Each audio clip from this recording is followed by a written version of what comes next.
आज हमारे साथ बात करने के लिए कुछ गेस्ट आए हुए हैं जिनको मैं हर दिन देखता हूँ और ये मेरे ही स्टूडेंट है 11th क्लास में पढ़ाई करती है सही बच्चे।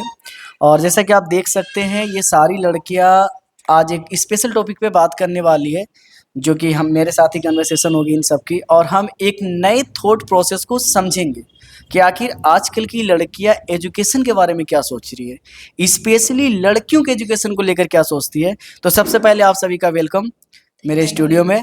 और मैं सबसे पहले आप लोगों का इंट्रोडक्शन, आपका नाम जानना चाहूँगा। जी आप बताइए। मेरा नाम सालिया है। ओके मैं क्लास 11th की स्टूडेंट हूँ and I am your student too. Okay, thank you. It is the biggest I am here too. मैं यहाँ पर आई हूँ बात करने के लिए कुछ इम्पोर्टेंट टॉपिक पर ओके कि एजुकेशन क्यों ज़रूरी है वुमेन्स के लिए। Okay, thank you. Thank you sir. आप अपना इंट्रोडक्शन बताइए, आप अपना नाम। मेरा नाम इल्मा है ओके और मैं यहाँ की स्टूडेंट हूँ 11th क्लास की। ओके, आप। मेरा नाम उज़्मा है और मैं यहाँ की स्टूडेंट हूँ 11th सी की। यहाँ के मतलब क्या नाम है इस कोचिंग का? MS academy. राइट। मेरा नाम इकरा है, मैं 11th क्लास की छात्र क्या हूँ। है आपका नाम? मेरा नाम इकरा है, ओके, मैं 11th क्लास में पढ़ती हूँ। पे बात करने वाले हैं। जी आप में से जो भी चाहे इस बातों का जवाब दे सकता है। एज ए न्यू स्टूडेंट और स्पेशली गर्ल्स आज की एजुकेशन के ऊपर क्या सोचती है? एजुकेशन कितना इम्पोर्टेंट रोल प्ले करता है आप लोगों की जिंदगी में? आपको ऐसा क्या लगता है कि नहीं एजुकेशन बिल्कुल जरूरी है हमारे लिए? आप सभी लोग पढ़े लिखे हैं और अभी एक स्टूडेंट भी है, तो जी आप बताइए। इल्मा जी आप ही बताइए पहले। वुमेन के लिए एजुकेशन बहुत ज़रूरी है। बिना एजुकेशन के वुमेन कुछ नहीं है आज के टाइम पर। स्पेशली उसे फाइनेंशियली इंडिपेंडेंट होना बहुत ज़रूरी है। आप बताइए आप क्या सोचती है एजुकेशन के ऊपर? मैं एजुकेशन को ये समझती हूँ क्योंकि वुमेन्स के लिए एजुकेशन बहुत ज़रूरी होता है क्योंकि वो उनको कॉन्फिडेंस बनाता है अपनी लाइफ के डिसीजन खुद लेने के लिए। कॉन्फिडेंस होने के लिए कि वो अपने लाइफ के लिए खुद स्टैंड ले। जो हमारे सोशल लाइफ में इश्यूज हो रहे हैं जैसे लाइक चाइल्ड मैरिज हो रहा है, वो हो गया, फिर अब्यूजिंग हो रही है, डोमिनेट हो रहे हैं, डोमेस्टिक वायलेंस हो रहा है उनके ऊपर, लड़कियों के ऊपर जो होते हैं जो पढ़ी लिखी नहीं होती उनके ऊपर क्या क्या जुल्म होते हैं। और जो एजुकेटेड वुमेन होती है उनको जॉब बहुत इजीली मिल जाती है। अगर एजुकेटेड वुमेन हुई तो अपनी वो चाइल्ड्स को अच्छी पढ़ाई दे सकती है, अच्छा जीवन दे सकती है। तो मेरे हिसाब से एजुकेटेड वुमेन होना बहुत ही ज़रूरी इस टाइम। अच्छा, आपने एक बहुत अच्छा मुद्दा उठाया जैसे डोमेस्टिक वायलेंस का या फिर फाइनेंशियली सपोर्ट का। ये सारे मुद्दे बहुत अच्छे हैं और आप एजुकेटेड लड़की होने के नाते आप ये सारे फैसले उठा रहे हैं। तो आपको क्या लगता है कि एक एजुकेटेड लड़की ज़्यादा बेहतर तरीके से डोमेस्टिक वायलेंस का विरोध करना, विक्टिम बनना हाँ, कर सकती है? एजुकेटेड वुमेन होने के दौरान उन लोगों को ये पता होना चाहिए कि हमारे समाज में लोग किस तरीके की जीवन जी रहे हैं। जो एजुकेटेड वुमेन नहीं है उन लोगों पर लोग क्या अत्याचार करते हैं। जैसे लाइक हम मैरिज में देख लेते हैं, अगर लड़कियां पढ़ी लिखी नहीं होती है तो उनको घर में बैठा दिया जाता है। काफ़ी सारी फैमिलीज़ में भी होता है कि कोई कोई लड़कियों को पढ़ाना नहीं चाहता, कुछ इसी को लेके कोई फैमिली इश्यूज हो गए तो उन लोग। बट मैं मानती हूँ कि सभी लड़कियों को पढ़ना बहुत ज़रूरी है। आर्टिकल 14 के द्वारा हमें बताया गया है कि वुमेन्स को पढ़ना बहुत ज़रूरी है, चाहे वो बालिग हो, नाबालिग हो या कोई भी हो। एजुकेशन सभी के लिए important, not for only womens. Not for only for womens. और स्पेशली हम वुमेन्स की बात, ये बड़ी अजीब बात है कि आज भी इस 21st सेंचुरी में भी हम एजुकेशन के ऊपर बात करें, स्पेशली लड़कियों के बारे में, क्योंकि आज भी कहीं ना कहीं लड़कियां हमारे समाज में हाशिए पर है, मतलब साइड कर दी गई है। उसे उतनी इंपॉर्टेंट रोल अदा करने को नहीं मिलता है जितना कि मेल के द्वारा। जैसे घर के बड़े कोई भी बड़े फैसले लेने हो तो हमेशा एक दिमाग माइंड थॉट है इंसान का प्रोसेस है पहले से कि कोई बड़ा लड़का ही घर का फैसला ले सकता है या घर की जिम्मेदारियां निभा सकता है। जस्ट लाइक एग्जाम्पल, अगर एक परिवार में 4 लोग हैं तो अगर उनमें से कोई उनका बड़ा बेटा है और बेटी भी है तो लोग सारे उम्मीद लगा के रखते हैं कि हमारा बेटा ही कल को जॉब करेगा या कोई काम करेगा, पैसे लाएगा, हमारे घर को सपोर्ट करेगा। किसी का भी ध्यान स्पेशली लड़कियों पे नहीं जाता है, बल्कि वो लड़कियां एबिलिटी रखती है फाइनेंशियल सपोर्ट की, वो पढ़ी लिखी है, कर सकती है। अब एग्जाम्पल के तौर पे मान लिया जाए कि एक परिवार में, जैसे आपके परिवार में मान लीजिए कि आप है और आपका कोई भाई है, हाँ। जब फाइनेंशियल सपोर्ट की जिम्मेदारियां आती है तो अक्सर लड़कों के कंधों पर डाल दिया जाता है, लड़कियों को कमजोर समझा जाता है। तो क्या ये कितना सही है कि नहीं लड़कियां कमजोर है? रियल में वो कमजोर है या फिर हमारे लोगों के द्वारा या हम लोगों के द्वारा ये मान लिया गया है कि लड़कियां सच में कमजोर है? ये हमारे लोगों की सोच है। रियल में लड़कियां ऐसी नहीं नहीं है। है। काफ़ी सारी लड़कियां स्ट्रांग हैं, काफ़ी सारी हम ओलंपिक्स में देख सकते हैं लड़कियां कैसे क्या कर रही हैं। इंडिया हम आईएएस देख सकते हैं, लोग आईपीएस आईएएस क्या क्या नहीं बने, वो भी तो लड़की हैं। लोगों को उनको सपोर्ट देना चाहिए, फैमिली से सपोर्ट मिलना चाहिए। कुछ कुछ होते हैं जो लड़कियों को सोचते हैं वो क्या पराई घर की है, पराई धर्म की है, शादी के बाद चली जाएगी, तो वो उनको नहीं मानते कि हम पढ़ा लिखा के करेंगे भी क्या, उनको जाना दूसरे घर ही है, हमारे साथ हमारा बेटा रहेगा जो अच्छा हमारी चलिए, ये तो बहुत अच्छी लेवल की बात है कि आजकल की लड़कियां ओलंपिक्स में है, Yes. सिविल सर्विसेज में अपनी Yes. जॉब कर रही है या और भी बहुत जगह पे सर्विसेज कर रही है। लेकिन सबसे पहले एक बात आती है कि ये लड़कियों के एजुकेशन को इम्प्रूव कैसे किया जा सकता है। जैसे मान लीजिए किसी के घर वाले ही कन्विंस नहीं है, पहले उनके फादर ही नहीं चाहते कि हमारी लड़कियां कहीं बाहर जाकर पढ़े, हम उनको कन्विंस कैसे कर सकते हैं। सवाल तो ये उठता है ना कि हमारे घर में जैसे एग्जाम्पल के तौर पे स्पेशली मुस्लिम लोगों में मैंने देखा है कि स्कूलिंग तो लड़कियों की करवा दी जाती है, स्कूलिंग के बाद ज्यादातर लड़कियों के जो परसेंटेज है उसे घर पे बैठा दिया जाता है, कॉलेज नहीं जाती। तो इनके पीछे का रीजन क्या है, क्यों वो कॉलेज नहीं जाती।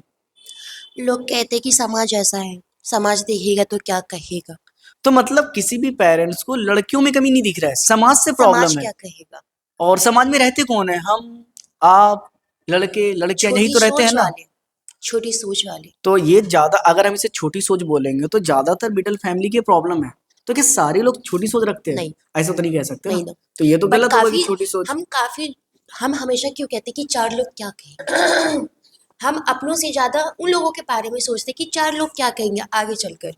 हमने अपनी लड़कियों को पढ़ाया, आगे चलकर वो क्या बनेंगी नहीं बनेंगी, अगर उन्होंने कुछ गलत कर तो फिर वो बोलेंगे कि चार लोग क्या कहें, अगर उन्हें पता चल गया तो हमारा समाज क्या कहेगा। अच्छा वो इन एग्जाम, चीजों से सबसे ज्यादा जैसे कोई एक एग्जांपल, जैसे मैं इसे और एलिब्रेट करना चाहूंगा, समझना चाहूंगा। चार लोग कहने वाले को क्या मतलब। मतलब हमारा समाज जो लोगों पर सवाल उठाता है, हमारे करने ना करने पर, हमारी लाइफ में वो दखल अंदाजी जो करते हैं, चाहे वो ओके, हमारे रिलेटिव्स ही होगा तो या आपने इतना किसी को राइट्स दिया ही क्यों है, या फिर आप किसी को इतना इंपॉर्टेंस देते ही क्यों है कि उनकी बातों से आपको इफेक्ट पड़ जाए। हमें नहीं पता भले हमारी फैमिली को पड़ जाए। तो आपको, आप अपने परिवार को, अपनी फैमिली को कैसे कन्विंस कर सकते हैं, क्या करेंगे आप इसके लिए। ओके, इस क्वेश्चन का जवाब इल्मा तुम देना चाहोगे। जी। मेहनत करेंगे, अपनी स्कूल में अच्छी परसेंटेज बनाएंगे ताकि उन्हें लगे ये कर सकती हैं। ओके, हम इसके लिए मेहनत करेंगे, अपने एजुकेशन को बेहतर करेंगे, जिससे कि घर वालों को यकीन हो जाए कि हमारी लड़कियां कुछ बेहतर कर सकती है। लेकिन पहला सवाल यहाँ पे खत्म होता है कि लड़कियां बेहतर कर सकती है नहीं कर सकती, ये इंपॉर्टेंट नहीं है, ये बात की बात है। पहले तो घर वाले तैयार ही नहीं है लड़कियों को पढ़ाने के लिए। घर वालों का माइंड टोटे कि नहीं, हमारी लड़कियों ने 10th कर लिया, 12th कर लिया, बहुत हो गया, अब घर बैठ जाओ। इन सोच को हम कैसे बदल सकते हैं अपने घर वालों के लिए। इनके बारे में कोई आइडिया कि हाँ हम इस तरीके से अपने घर की सोच बदल सकते हैं या इनको कन्विंस कर सकते हैं। आपके पास कोई आइडिया इसके लिए।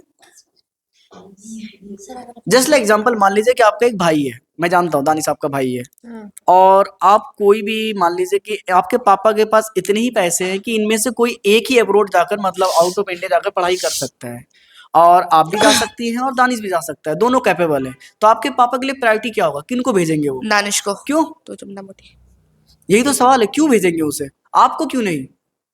क्योंकि वो एक लड़का है। तो एक लड़का है, एजुकेशन का लड़के से क्या लेना देना है। आई डोंट नो, लोगों की सोच ऐसी है सर। तो कहीं ना कहीं इन लोगों में हमारा ही तो परिवार है ना, और इसे हम ही तो बदलेंगे। कोई और तो बाहर से कोई चमत्कार मैजिक तो हो नहीं जाएगा, हाँ। इन्हें हम ही बदलना होगा। इसके लिए हमें क्या करना होगा, लोगों की सोच बदलनी पड़ेगी। हमें लोगों से नहीं, अपने घर वालों की सोच बदलनी होगी। कैसे बदलेंगे हम अपने घर वालों की सोच। मान लीजिए कि आप एक पेरेंट है, आप अपने पेरेंट होने के नाते आप कैसे अपने बच्चों के लिए कन्विंस हो जाएंगे कि हाँ ठीक है तुम जाके पढ़ाई कर सकते हो। ट्रस्ट होना चाहिए सर उन पे। ट्रस्ट होना चाहिए, और वो ट्रस्ट कहीं ना कहीं हमें अर्न करना पड़ेगा।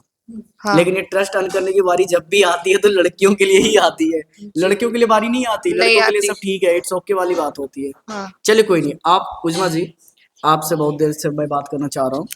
आप मुझे बताइए कि लड़कियों का एजुकेट होना परिवार के लिए कितना सही है। सर लड़कियों का एजुकेट होना बहुत जरूरी है परिवार के लिए। जैसे क्या मतलब, अगर मान लीजिए कि कोई एक लड़की ऐसी हमारे घर में शादी करके विवाह करके आई है जो बिल्कुल पढ़ी लिखी नहीं है, तो उनके क्या क्या नुकसान हमें झेलने को पड़ सकते हैं या देखने को पड़ सकते हैं फ्यूचर में। सर अगर वो कभी अगर अपने बच्चे को लेके स्कूल जाएंगी पीटीएम मीटिंग में। पेटीएम में, तो हाँ। सर वहाँ पे अगर मैम कुछ समझा रही होंगी तो एक तो उन्हें समझ नहीं आएगा बिल्कुल भी। ठीक है। वो मैम कुछ भी कहेंगी सब उनके सर के ऊपर से चली जाएगी। अरे नहीं बोला था। हाँ बोल सकते हो, क्यों नहीं बोल सकते। और क्या सर, अच्छा मान लीजिए जैसे मैं अपनी प्रॉब्लम बताता हूँ कि जो मेरी माँ थी वो बिल्कुल पढ़ी लिखी नहीं है। जैसे हम लोग स्कूल जाते थे, मम्मी ने पूछा पढ़ाई करने बैठो, तो हमारे पास होता कोई होमवर्क ही नहीं है। मैं बोलती थी ठीक है कोई बात नहीं, रियल में होमवर्क होता था, लेकिन मम्मी पढ़ी लिखी सर नहीं थी आपकी तो उनको मम्मी पता पढ़ी नहीं लिखी चलता। नहीं होंगी ना, तो इसलिए उन्हें पता नहीं होगा कि होमवर्क हाँ है या नहीं है। तो ये आप भी तो एक उनसे कुछ भी नुकसान है बोल ना। अगर मम्मी पढ़ी लिखी होगी तो उनको पता चलेगा ना कि स्कूल में क्या हो रहा है, ट्यूशन में क्या हो रहा है, क्या पढ़ रहे हैं बच्चे, क्या नहीं पढ़ रहे हैं। ये सारी इन्फॉर्मेशन होती है उनके पास, तो इसलिए पढ़ना लिखना तो जरूरी है उनके लिए। अच्छा ठीक है, आप जी इकरा जी आप बताइए, एक लड़की का जॉब करना आपकी नजरों में सही है गलत है? बिल्कुल सही है सर। वो अपनी फैमिली के लिए कुछ कर सकती है और अपने आने वाली पीढ़ी के लिए भी कुछ करेगी, अपने समाज में भी कुछ करेगी, अगर वो एजुकेटेड होगी तो। एजुकेटेड होगी तो एक बेहतर जॉब मिलेगा और अपने फाइनेंशियल सपोर्ट करेगी अपने परिवार और को, अपने फैमिली को। अपने पैरों पर खड़ी होगी, कुछ अपने करेगी। पैरों पे, या राइट, मतलब फाइनेंशियली इंडिपेंडेंट हो जाएगी हाँ। अपने तौर पे कि हाँ ठीक है फाइनेंशियली मैं किसी पे डिपेंड नहीं। नहीं हूँ, अपना खर्च मैं खुद ही मेंटेन कर सकती हूँ, जी। जो एक बहुत अच्छी बात है। फिर भी लगातार लड़कियों की जॉब परसेंटेज बहुत कम है। अगर एज ए लड़कियां और लड़कियां देखा जाए तो कंपेयर में, लड़कों के कंपेयर में लड़कियां सर्विस में, जॉब में बहुत कम है।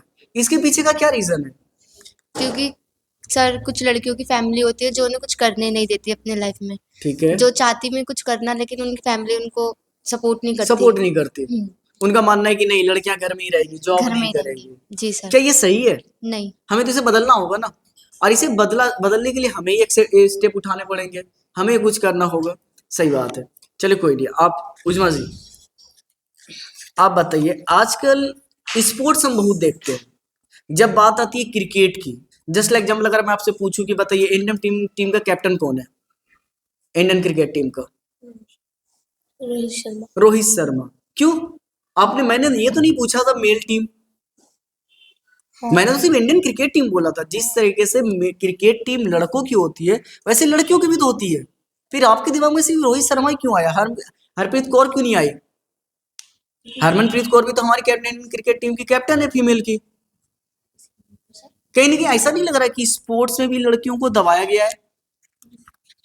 जी क्योंकि सर हम जो टीवियों में देखते हैं वो सबसे ज़्यादा लड़कियों की टीम में आती है, चाहे लड़कों वो की टीम आती है। चाहे वो क्रिकेट हो गई, फुटबॉल्स हो गई, हॉकीज हो गई, लाइक एनीथिंग हो गई, हम सबसे ज़्यादा टीवियों में लड़कों की टीम्स को देखते हैं। तो सारे स्पोर्ट्स में ऐसा लगता है कि लड़कों को ज्यादा दिखाया जा ज़्यादा रहा है, दर्शाया लड़कियों जाता को है, कम दर्शाया कम जाता दिखाया जा रहा है। बल्कि ज्यादातर स्पोर्ट्स तो लड़कियां भी खेलती हाँ, है, बट ओलंपिक हम में बहुत सारी विनर भी हाँ रह चुकी है। बट उन सब की चीज़ों में हम सबसे ज़्यादा चीज़ लड़कों में देखते हैं। हर चीज़ को लड़कों में दर्शाया जाता है कि ये कितने अच्छे हैं। अभी भी फुटबॉल टीम हुई, फीफा वाइफा हुआ था। फीफा वर्ल्ड हाँ कप अर्जेंटीना ने जीता था हाँ अभी, राइट, मेसी ने। हाँ। कोई बात नहीं। अच्छा एक चीज और बताइए मुझे, आपको क्या ऐसा लगता है पर्सनली कि कुछ काम ऐसे जो सिर्फ लड़के ही कर सकते हैं, लड़कियां नहीं कर सकती? ऐसा कोई काम जो सिर्फ लड़के कर सकते हैं। लड़कियां कर सकती कर है, सकती है। बस लड़कियां उस फील्ड में है नहीं। हाँ। जैसे अगर एग्जाम्पल के तौर पे हम बात करें किसी भी बड़े पोस्ट की, में आर्मी की, तो हमारे दिमाग में आता है आर्मी ओ लड़का, लेकिन ऐसा नहीं होता। आर्मी में लड़कियां भी तो है, लेकिन उनकी जिक्र तो नहीं की जाती, लोग उनकी बातें समझते बहुत हैं कम की जाती है। अब मान लीजिए हमारे देश के प्राइम मिनिस्टर में पंडित जवाहरलाल नेहरू से लेकर मोदी जी तक बहुत सारे प्राइम मिनिस्टर बने, लेकिन इस पूरे प्राइम मिनिस्टर के दरमियान में सिर्फ एक ही महिला प्रधानमंत्री बनी। ऐसा क्यों? उस महिला प्रधानमंत्री ने सर इतना कुछ कर दिया कि बाकी को करने की कुछ जरूरत नहीं पड़ेगी अब। क्यों ऐसा क्या कर दिया? पाकिस्तान को इतनी अच्छी तरीके से अलग करवा दिया। मतलब नेता लोग कहते हैं कि हम पाकिस्तान को मारेंगे, ये करेंगे, वो हाँ। करेंगे, बट उसने पाकिस्तान को उन्होंने डोमिनेट इतनी कर दिया। खामोशी से पाकिस्तान और बांग्लादेश को अलग अलग करवा दिया कि किसी को पता भी ना चले। चलिए तो अच्छी बात है, लेकिन उन्होंने ही हमारे देश में इमरजेंसी भी लगाया था, जी, जो कि और कहीं वो ना उनका कहीं बहुत गलत काम था। गलत कार्य था। चलिए कोई नहीं, उसके अलावा उसने सारे काम ठीक किए। हाँ, हमारे देश की प्राइम वो है प्रेसिडेंट प्रेसिडेंट द्रौपदी मुर्मू द्रौपदी मुर्मू, वो भी अपने पद को अच्छे से संभाल रही है। संभाल रही तो है। ऐसा कोई फील्ड है नहीं जहां पर कि लड़कियां वर्क नहीं कर सकती है, लड़कियां अच्छे से अपनी जिम्मेदारियां नहीं निभा सकती। हर फील्ड में लड़कियां काम करती है, अच्छे से वर्क कर रही है, अपनी जिम्मेदारियों को निभा भी रही है। बस ऐसा नहीं लगता है कि बस हमारे ही आसपास के लोगों के दिमाग में बैठा पड़ा है ये दिमाग में कि नहीं लड़कियां मतलब घर में रहेगी। ये सही है? ये बिल्कुल भी सही नहीं है ना? इसे सही करना होगा, हमें खुद ही अपने पेरेंट्स को क्या करना होगा? कन्विंस। कन्विंस करना होगा, है ना? इसके लिए कैसे कन्विंस कर सकते हैं हम? अर्न करना पड़ेगा। अपने एजुकेशन को और बेहतर बेहतर बनाना होगा, उनकी उनका नजरों ट्रस्ट में जीतना बेहतर होगा। बनकर। देखो लड़के को ट्रस्ट जीतने की जरूरत नहीं है, वो ऑलरेडी ट्रस्ट जीता हुआ है उनका। हाँ, लड़कों लड़कियों को जीतना है तो जीतना लड़कियों है। को और ज्यादा एफर्ट करना मेहनत होगा। करनी होगी अपनी हाँ। एजुकेशन में। बिल्कुल, लड़कियों को और मेहनत करनी करनी होगी। होगी। जब भी किसी बड़े बड़े कंपनियों की नाम आती है, सारे ओनर ऐसे लगते हैं, Elon Musk, Bill Gates, Ambani, सारे में Ambani, male male Adani. Male आ रहे हैं, फीमेल के नाम नहीं है कहीं भी बड़े। और ऐसा नहीं कि सिर्फ हमारे भारत में ऐसा हो रहा है, ज्यादातर मुल्कों में ऐसा ही हो रहा है कि जहां पर कि फीमेल की ज्यादा बड़ी हाई पोजीशन नहीं है, नहीं है। इनको ठीक करना होगा। लड़कियां भी वो सब कर सकती है जो कि लड़के कर सकते हैं। कर सकते हैं। चलिए कोई नहीं, आप लोग अपने एजुकेशन को लेकर कितना सीरियस है? I am serious. बहुत ज्यादा सीरियस है आप लोग। जी सर। तो हम एक अच्छे रिजल्ट की उम्मीद भी करते हैं, नहीं बल्कि टॉपर की उम्मीद कर सकते हैं कि हम लोग अच्छे रिजल्ट करेंगे, एमएस एकेडमी का नाम और बेहतर करेंगे, है ना? जी। चलिए बढ़िया। चलिए एक बात बताइए, अब ये एक पर्सनल सवाल है कि आपने मुझसे पहले भी, एमएस एकेडमी से पहले भी कई जगह पर ट्यूशन क्लासेस ली होगी, ठीक है? बाकी ट्यूशन क्लासेस में और यहाँ की क्लासेस में क्या अंतर देखने को मिलता है आपको? Best tuition class. मैं जब तक यहाँ आप इनको दीजिए। मैं इससे पहले एक ही ट्यूशन पढ़ती थी, वो भी अच्छा था। मतलब मैं जब से आपसे पास पढ़ी, मुझे काफ़ी चीज़ों की नॉलेज हो गई। आप दुनिया के सबसे बेस्ट ट्यूशन टीचर मुझे लगे, क्योंकि आप अंडरस्टैंडिंग हो, सपोर्टिंग हो, भले ही चेयरफुल भी हो। आप हमें हर चीज़ में मस्ती भी करवा देते हो, मस्ती मस्ती में पढ़ाई भी करवा देते हो। आप बहुत अच्छे हो, क्योंकि आपकी पढ़ाई से हमें पिछले साल कई टॉपर्स भी मिले हैं 10th के। हाँ, और हमारी ट्यूशन और काफ़ी फेमस भी हो लास्ट ईयर हमारे एमएस एकेडमी से 40 टॉपर्स बने थे, 40 जो और ये- डिफरेंट डिफरेंट स्कूल में फर्स्ट पोजीशन सेकंड पोजीशन पे आए थे, जो कि अच्छा रिजल्ट था। और काफ़ी सारी लड़कियां भी हुई है, हाँ। काफ़ी सारे टॉपर्स।